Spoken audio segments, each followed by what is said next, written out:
Good evening all, welcome to Chemflix.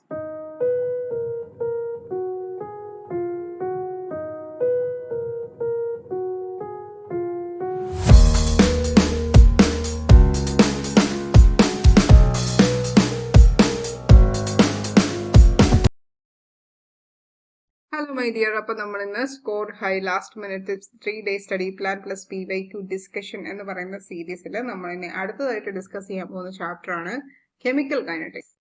ഈ ഒരു ചാപ്റ്ററിൽ നിന്ന് നമ്മൾ എന്തൊക്കെ കാര്യങ്ങളാണ് ആദ്യം പഠിക്കേണ്ടത് നോക്കിക്കഴിഞ്ഞാൽ റേറ്റ് ലോ എന്താണെന്ന് പഠിക്കണം. Order and molecularity, difference between order and molecularity, what is order, what is zero order, what is first order, what is the unit of zero order, what is the unit of first order, what you mean by pseudo first order reaction, what is T half അല്ലെങ്കിൽ half life period എന്താണ്, what is Arrhenius equation, ഇതൊക്കെ previously asked question ആണ്. അതുപോലെ തന്നെ ഒരു കാര്യം കൂടി add ചെയ്യട്ടെ, integrated rate equation for zero order and first order reaction, ഇതും ഇതിന്റെ ഗ്രാഫിക്കൽ ബേസ് ചെയ്തിട്ടുള്ള ക്വസ്റ്റ്യൻസും ഇന്റഗ്രേറ്റഡ് റേറ്റ് ഇക്വേഷനും ചോദിച്ചിട്ടുണ്ട്. അപ്പൊ ഇത്രയും കാര്യങ്ങൾ നമ്മൾക്ക് പഠിച്ചു കഴിഞ്ഞാൽ ഈ ഒരു ചാപ്റ്റർ ഈസി ആയിരിക്കും. ഇത് വളരെ ചാപ്റ്റർ വളരെ സിമ്പിൾ ആണ്. ഓർഡറും മോളിക്കുലാരിറ്റിയും തമ്മിലുള്ള ഡിഫറൻസ് പഠിക്കുക, റേറ്റ് ലോ എന്താണെന്ന് പഠിക്കുക. എന്താണ് റേറ്റ് ലോ? റേറ്റ് ലോ എന്ന് പറയുന്ന ഒരു എക്സ്പ്രഷൻ ആണ്. ഈ എക്സ്പ്രഷൻ എന്തിനെയൊക്കെ തമ്മിലാണ്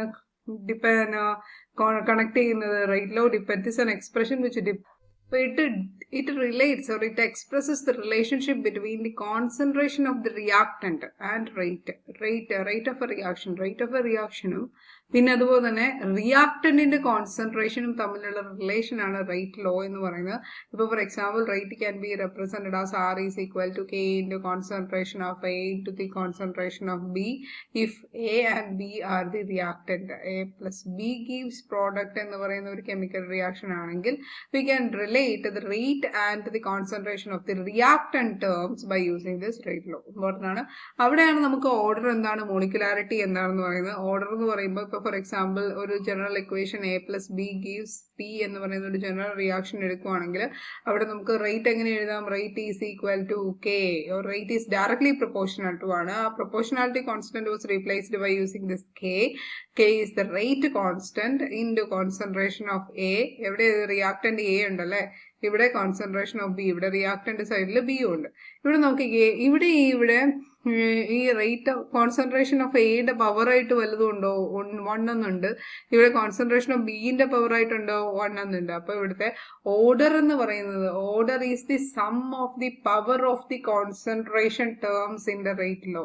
ഇപ്പൊ റേറ്റ് ലോയിലുള്ള കോൺസെൻട്രേഷൻ ടേംസിന്റെ പവറിന്റെ സം ആണ് ഓർഡർ എന്ന് പറയുന്നത്. ഫോർ എക്സാമ്പിൾ നമുക്കിപ്പോ ഓർഡർ A plus B എന്ന് ഇട്ടുവാണെങ്കിൽ മോളിക്കുലാരിറ്റി എന്തായിരിക്കും? Molecularity is the number of molecules collide simultaneously. ഇവിടെ 1 molecule of A react with 1 molecule of B to form എന്താണ്? പ്രോഡക്റ്റ്. അപ്പൊ ഇവിടെ X plus Y ആണ് അല്ലെ. ഓർഡർ ആൻഡ് മോളിക്കുലാരിറ്റി രണ്ടും. മോളിക്കുലാരിറ്റി എന്ന് പറയുമ്പോൾ കൊളൈഡ് ചെയ്യുന്ന മോളിക്യൂൾസ്, നമ്പർ ഓഫ് മോളിക്യൂൾസിന്റെ എണ്ണം. Number of molecules undergo collision. അതായത് ഇവിടെ നമുക്കിപ്പോ for example N2 plus 2NH3 gives N2 plus 3H2 gives 2NH3 എന്ന് പറയുന്ന ഒരു റിയാക്ഷൻ ആണെങ്കിൽ, 2NH3 എന്ന് പറയുന്ന ഒരു റിയാക്ഷൻ ആണെങ്കിൽ ഇവിടെ നോക്കിയേ 1 molecule of N2 react with 3 molecule of 3H2. അപ്പോൾ 1 plus 3 is equal to 4 ആയിരിക്കും ഇവിടുത്തെ മോളിക്കുലാരിറ്റി എന്ന് പറയുന്നത്. പക്ഷെ ഓർഡർ എന്ന് പറയുന്നത് എങ്ങനെ വരും? ഇവിടുത്തെ ഓർഡർ ആണെങ്കിൽ rate is equal to K into concentration of N to the power 1 into concentration of H2 to the power 3. അപ്പൊ ഇവിടുത്തെ മോളിക്കുലാരിറ്റി എന്ന് പറയുന്നത് എന്ത് വരും? അല്ല, ഓർഡർ എന്ന് പറയുന്നത് എന്ത് വരും? 3 plus 1 4 വരും. എല്ലാ കേസിലും ഓർഡറും മോളിക്കുലാരിറ്റിയും സെയിം ആവണമെന്നില്ല. ഇനി അതുപോലെ തന്നെ what are the difference between order and molecularity, അത് ഇമ്പോർട്ടന്റ് ആണ്. Difference between order and molecularity എന്ന് പറയുന്നത്, ഓർഡർ എന്ന് പറയുന്നത് it is the sum of the powers of the concentration terms in the rate law. Rate ലോയിന്റെ concentration, rate ലോയിലുള്ള concentration ടേംസിന്റെ പവേഴ്സിനെയാണ് നമ്മള് ഓർഡർ എന്ന് പറയുന്നത് കൊണ്ട് ഉദ്ദേശിക്കുന്നത്. So this is X plus Y. ഇനി മോളിക്കുലാരിറ്റി എന്ന് പറഞ്ഞാൽ it is the total number of reacting species collide simultaneously in chemical reaction. നമുക്കിപ്പോ ഒരു കെമിക്കൽ റിയാക്ഷൻ ഉണ്ട്, A plus B gives product ആണെങ്കിൽ ഇവിടെ മോളിക്കുലാരിറ്റി എന്ന് പറയുന്നത് എന്താണ്? ഈ എയുടെയും ബിന്റെയും sum, A plus B sum ആയിരിക്കും മോളിക്കുലാരിറ്റി എന്ന് പറയുന്നത്. അതാണ് അതിന്റെ രണ്ടിന്റെ ഡെഫിനിഷൻ. അത് ഇതിന്റെ തന്നെ ഒരു ഡിഫറൻസ് ആയിട്ടും എഴുതാൻ പറ്റും. Okay, write the difference between order and molecularity എന്ന് പറഞ്ഞത് എഴുതാം. ഇനി ഓർഡർ എന്ന് പറയുന്നത് ഒരു എക്സ്പെരിമെന്റൽ ക്വാണ്ടിറ്റി ആണ്. നമ്മൾ ലാബിൽ എക്സ്പെരിമെന്റ് ആയിട്ട് ചെയ്യുന്ന മോളിക്കുലാരിറ്റി എന്ന് പറയുന്നത് തിയറട്ടിക്കൽ ക്വാണ്ടിറ്റിയാണ്. അപ്പൊ നമ്മൾ ഇത് എപ്പോഴും സ്റ്റുഡൻസ് തെറ്റിക്കുന്നതാണ്. അപ്പൊ നമ്മൾ MT വാസുദേവൻ നായർ ഓർത്താൽ മതി. Molecularity is A theoretical value കേട്ടോ. മോളിക്കുലാരിറ്റിയുടെ ഈ എമ്മും നമ്മുടെ ഈ തിയറട്ടിക്കലിന്റെ ഈ ടിയും കൂടെ ചേർന്നിട്ട് മോളിക്കുലാരിറ്റി എന്ന് പറയുന്നത് MT വാസുദേവൻ നായരോട് നമ്മൾ റിലേറ്റ് ചെയ്താൽ മതി. അപ്പോൾ molecularity is A theoretical quantity ഇത് കിട്ടും.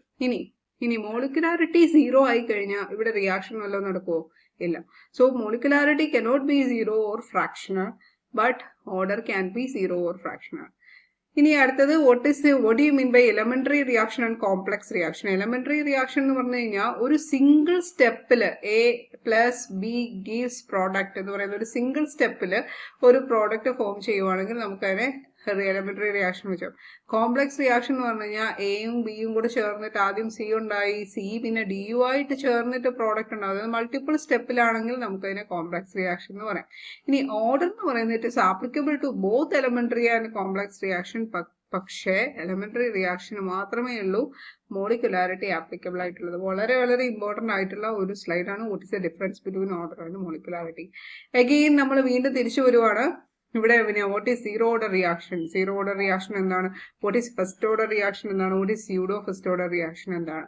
അപ്പൊ ഇവിടെ വന്ന് നോക്കിക്കേ, നമുക്ക് സീറോ ഓർഡർ റിയാക്ഷൻ എന്ന് പറയുമ്പം നമ്മൾ ഓൾറെഡി ഓർഡർ എന്താണ് പറഞ്ഞത്? Order is represent order is defined as the sum of the power of the concentration terms. Sum of the power of the concentration terms of the reactant. concentration terms of the reactant ആണ് order എന്ന് പറയുന്നത് ഇതിന്റെ റേറ്റിലോ. അപ്പൊ ഇവിടെ നോക്കിക്കേ, zero order എന്ന് പറയുമ്പം ഇവിടെ നമ്മളുടെ റിയാക്ടന്റിനെ ഡിപ്പെൻഡ് ചെയ്യുന്നില്ല, അല്ലെങ്കിൽ റിയാക്ടന്റിന്റെ കോൺസെൻട്രേഷനെ ഡിപ്പെൻഡ് ചെയ്യുന്നില്ല എങ്കിൽ it can be called as which will not depend on the concentration of the reactant ആണെങ്കിൽ സീറോ ഓർഡർ. അപ്പൊ നമുക്ക് ഇങ്ങനെ എഴുതാം, R is equal to K into concentration of A to the power 0. Zero order reaction. First order reaction ആണെങ്കിലോ which depends upon only one of the reactant. R is equal to K into concentration of A to the power 1. അതായത് concentration റിയാക്ടന്റിന്റെ ഒരു റിയാക്ടന്റിന്റെ മാത്രം കോൺസെൻട്രേഷനെ depend ചെയ്യുന്നുള്ളൂ. 1 കണ്ടോ? First order reaction. ഇനി pseudo first order reaction എന്താന്ന് പറഞ്ഞു, ഇത് നമ്മൾക്ക് കാണുമ്പോൾ തോന്നും ഹയർ ഓർഡർ റിയാക്ഷൻ ആണെന്ന്. അതായത് ഫസ്റ്റ് ഒന്നും അല്ല, സെക്കൻഡോ തേർഡോ ഫോറോ ഒക്കെ ആണെന്ന് വിചാരിക്കും. പക്ഷെ actually it follows first order kinetics ആണ് സ്യൂഡോ ഫസ്റ്റ് ഓർഡർ റിയാക്ഷൻ എന്ന് പറയുന്നത്. അതിന് എക്സാമ്പിൾ ഇമ്പോർട്ടന്റ് ആണ്. ഹൈഡ്രോളിസിസ് ഓഫ് എസ്റ്റർ ഹൈഡ്രോളിസിസ് അതിനൊരു ഇമ്പോർട്ടന്റ് ആയിട്ടുള്ള എക്സാമ്പിൾ ആണ് എസ്റ്റർ ഹൈഡ്രോളിസിസ് എന്ന് പറയുന്നത്. ഓക്കെ, അപ്പൊ ഇതിന്റെ ഓരോന്നിന്റെ എക്സാമ്പിളും കൂടെ വെച്ചിട്ട് വേണം പഠിക്കാൻ. ഇനിയുള്ളത് ഇതിന്റെ എല്ലാം ഇന്റഗ്രേറ്റഡ് റേറ്റ് ഇക്വേഷൻ നോക്കണം. ഇന്റഗ്രേറ്റഡ് റേറ്റ് ഇക്വേഷൻ എന്ന് പറയുമ്പോൾ ഇന്റഗ്രേറ്റഡ് റേറ്റ് ഇക്വേഷൻ നമ്മൾ റേറ്റ് കോൺസ്റ്റന്റ് വെച്ചിട്ടാണ് പറയാറ്. അപ്പൊ integrated rate equation for zero order reaction എന്ന് പറയുമ്പോൾ K is equal to, reaction തുടങ്ങുമ്പോൾ നമ്മുടെ കയ്യിൽ 5 ഗ്രാം ഉണ്ടായിരുന്നു റിയാക്ടന്റ്. എത്ര ഗ്രാം റിയാക്ടന്റ് ഉണ്ടായിരുന്നു? 5 gram reactant. After the product form ചെയ്ത് കഴിഞ്ഞപ്പോൾ നമ്മുടെ കയ്യിൽ ബാക്കി എത്ര ഗ്രാം റിയാക്ടന്റ് ഉണ്ട്? 3 ഗ്രാം ഉണ്ട്. ബാക്കി ആരായിട്ട് പോയി? 2 ഗ്രാം പ്രോഡക്റ്റ് ആയിട്ട് പോയി. അപ്പൊ എപ്പോഴും ഒരു റിയാക്ഷൻ തുടങ്ങുമ്പോൾ റിയാക്ടന്റ് കൂടുതലായിരിക്കും. ആ റിയാക്ടന്റിന്റെയാണ് നമ്മൾ ഇനീഷ്യൽ റിയാക്ടന്റ് കോൺസെൻട്രേഷൻ അല്ലെങ്കിൽ ഇനീഷ്യൽ കോൺസെൻട്രേഷൻ എന്ന് പറയുന്നത്. ഇനീഷ്യൽ കോൺസെൻട്രേഷനെ നമ്മൾ എങ്ങനെയാ ഡെപിക്ട് ചെയ്ത്? കോൺസെൻട്രേഷൻ ഓഫ് R0 കണ്ടോ? ഇനി ഫൈനൽ റിയാക്ടന്റ് ആണെങ്കിൽ ഇപ്പൊ ഫൈനൽ ആഫ്റ്റർ ദ റിയാക്ഷൻ നമ്മൾ അതിനെ ഇതിന്. അപ്പൊ നമ്മൾ ഇന്റഗ്രേറ്റഡ് റേറ്റ് ഇക്വേഷൻ പറയുമ്പോൾ ചേഞ്ച് ഇൻ കോൺസെൻട്രേഷൻ ആണ് R0 ആദ്യം ഉണ്ടായിരുന്നത് മൈനസ് വലുതിന്ന് ചെറുത് കുറച്ചിട്ട് ആ ഒരു പെർട്ടിക്കുലർ ടൈമിലുള്ള ആ ഒരു സ്പീഡ് ഓഫ് ദ റിയാക്ഷനെയാണ് നമ്മൾ സീറോ ഓർഡർ റിയാക്ഷന്റെ ഇന്റഗ്രേറ്റഡ് റേറ്റ് ഇക്വേഷൻ എന്ന് പറയുന്നത്. ഇക്വേഷൻ ഇതാണ്, K is equal to concentration of R0 minus concentration of R. ഇതിനെ തന്നെ നമുക്ക് ഇങ്ങനെയും എഴുതാം. ചില ടെക്സ്റ്റ് ബുക്കിലൊക്കെ ഇങ്ങനെയാണ് കാണുന്നത്. ഒരു കുഴപ്പവും ഇല്ല, രണ്ടും സെയിം ആണ്. ഈ ടീനെ നമ്മൾ ന്യൂമറേറ്റർ ലെഫ്റ്റ് ഹാൻഡ് സൈഡിൽ ന്യൂമറേറ്ററിലേക്ക് കൊണ്ടുപോയതേ ഉള്ളൂ. ഇനി ഇതിന്റെ T ഹാഫ് ആണെങ്കിലോ, T ഹാഫ് എന്ന് പറഞ്ഞാൽ എന്താ?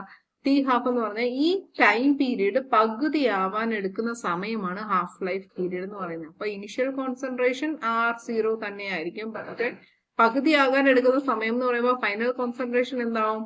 R0/2 ആയിരിക്കും, ഡിവൈഡഡ് ബൈ K. അപ്പൊ നമുക്ക് ഇവിടെ നിന്ന് ഒന്നിന്ന് ഇത് R0 എന്ന് പറയുന്നത് 1 ആണെങ്കിൽ R0/2 എന്ന് പറയുന്നത് 1 - 2 അല്ലേ? ഒന്നിന്ന് അര പോയാൽ എത്രയാണ്? അരയാണ്. അപ്പൊ നമുക്ക് ഇവിടെ എന്തെടുക്കാം? R0 /2.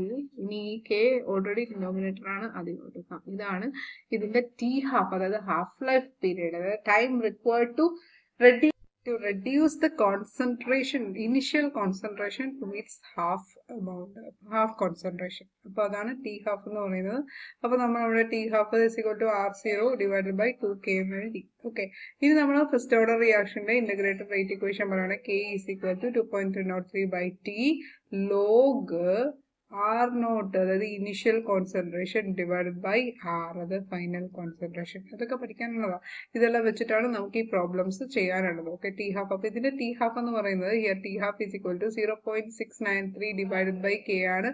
ഇവിടെ T12 initial half life period independent of the concentration of the reactant എന്ന് പറയുന്നത് ഫസ്റ്റ് ഓർഡർ റിയാക്ഷൻ ആണോ? Half life period independent of the concentration of the reactant. ഇവിടെ റിയാക്ടന്റ് ടേം ഉണ്ടോ? ഇല്ല.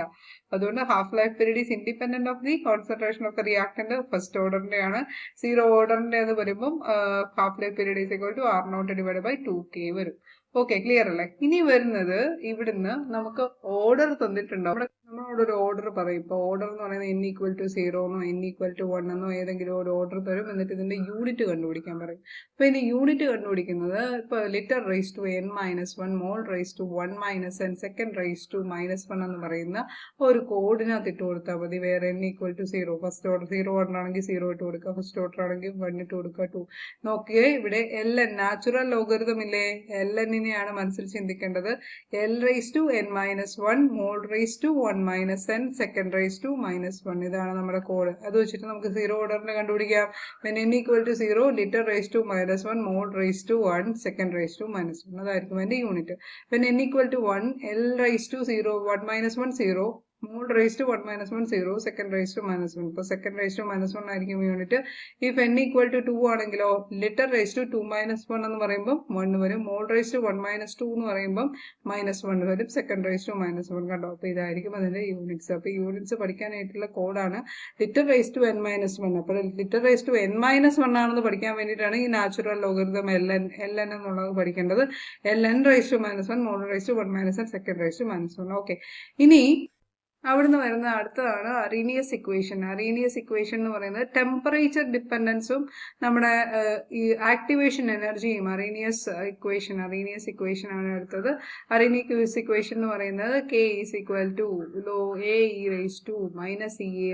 AE⁻ where EA is the activation energy. EA എന്ന് പറയുന്നത് activation എനർജിയാണ്. അതുപോലെ തന്നെ ആക്ടിവേഷൻ എനർജി എന്ന് പറഞ്ഞാൽ എന്താ? ഒരു പെർട്ടിക്കുലർ റിയാക്ഷൻ നടക്കാൻ വേണ്ടിയിട്ട് എന്തുമാത്രം മിനിമം എമൗണ്ട് വേണോ അതിനെയാണ് നമ്മൾ ആക്ടിവേഷൻ എനർജി എന്ന് പറയുന്നത്. ഇപ്പോൾ ഇതൊരു കെമിക്കൽ റിയാക്ഷൻ ആണ്. ഇവിടെ R എന്ന് പറയുന്നത് P ആയിട്ട് മാറാൻ പോവാണ്. അങ്ങനെയാണെങ്കിൽ ഈ ഒരു എനർജി ബാരിയർ ക്രോസ് ചെയ്യണം. ആ എനർജി ബാരിയർ ക്രോസ് ചെയ്യാൻ വേണ്ടിയിട്ടുള്ള മിനിമം എനർജിനെയാണ് നമ്മൾ ആക്ടിവേഷൻ എനർജി എന്ന് പറയുന്നത്. അപ്പൊ ആക്ടിവേഷൻ എനർജി R എന്ന് പറയുന്നത് എന്താ? Universal gas constant. T എന്ന് പറയുന്നത് ടെമ്പറേച്ചർ. ഇവിടെ A എന്ന് പറയുന്നത് പ്രീ എക്സ്പൊണൻഷ്യൽ ഫാക്ടർ. ഇതൊരു എക്സ്പൊണൻഷ്യൽ ഫാക്ടർ ആണല്ലോ. അതിന്റെ തൊട്ട് മുമ്പിലുള്ള പ്രീ എക്സ്പൊണൻഷ്യൽ ഫാക്ടർ, ഇതിന് അറീനിയസ് കോൺസ്റ്റന്റ് എന്നൊക്കെ പറയാറുണ്ട്. പ്രീ എക്സ്പൊണൻഷ്യൽ ഫാക്ടർ K എന്ന് പറയുന്നത് റേറ്റ് കോൺസ്റ്റന്റ്. ഇത് വെച്ചിട്ടും ഇതിന്റെ വേറൊരു ഇക്വേഷൻ ഉണ്ട്. log K2/K1 = EA/2.303 R log T2 - T1 / T1 T2. T2 - T1 / T1 T2. ഇത് രണ്ടും ഇമ്പോർട്ടന്റ് ആയിട്ടുള്ള ഇക്വേഷൻ ആണ്. ഇത്രയും കാര്യങ്ങൾ പഠിച്ചു കഴിഞ്ഞാൽ നമ്മൾ chemical kinetics almost theoretical portion complete ആയി. ഇനി നമ്മൾക്ക് വേണ്ടതെന്ന് പറയുന്നത് ഇതിന്റെ ന്യൂമറിക്കൽസ് ആണ്. ന്യൂമറിക്കൽസിന് വേണ്ടിയിട്ട് നമുക്ക് നെക്സ്റ്റ് ഒരു വീഡിയോയിലേക്ക് പോവാം. Okay, so thank you all of you. പിന്നെ ശ്രദ്ധിക്കണം, നമ്മൾ ആദ്യം സൊല്യൂഷൻസ് എന്ന് പറയുന്നത് ചാപ്റ്ററിന്റെ ഫസ്റ്റ് വീഡിയോ ഇട്ടപ്പോഴുണ്ടാവുന്ന ആ ഒരു സൊല്യൂഷൻസ് എന്ന് പറയുന്ന ചാപ്റ്ററിന്റെ ഫസ്റ്റ് വീഡിയോ കാണാനായിട്ടുണ്ട് ആ ഒരു സീരിയസ്നെസ്, ആ ഒരു എക്സൈറ്റ്മെന്റ് എനിക്ക് തോന്നുന്നു ഒരു 4th വീഡിയോ ഒക്കെ ആയപ്പോഴേക്കും വളരെയായിട്ട് കുറഞ്ഞു. അങ്ങനെ ആവരുത്. നമ്മൾക്ക് നമ്മുടെ examination is on Monday afternoon ആണ് നമ്മുടെ എക്സാമിനേഷൻ. നമ്മൾക്ക് മാക്സിമം കവർ ചെയ്ത് മാക്സിമം മാർക്ക് സ്കോർ ചെയ്യാന്നുള്ളത് തന്നെയായിരിക്കണം നമ്മുടെ എയിം. ഒരു കാരണവശാലും നമ്മൾ അതിൽ നിന്ന് പിന്നോട്ട് പോകരുത്. Okay, so you have to stick on, you have to study well, and you have to excel in your examination. Okay, thank you all. Thank U.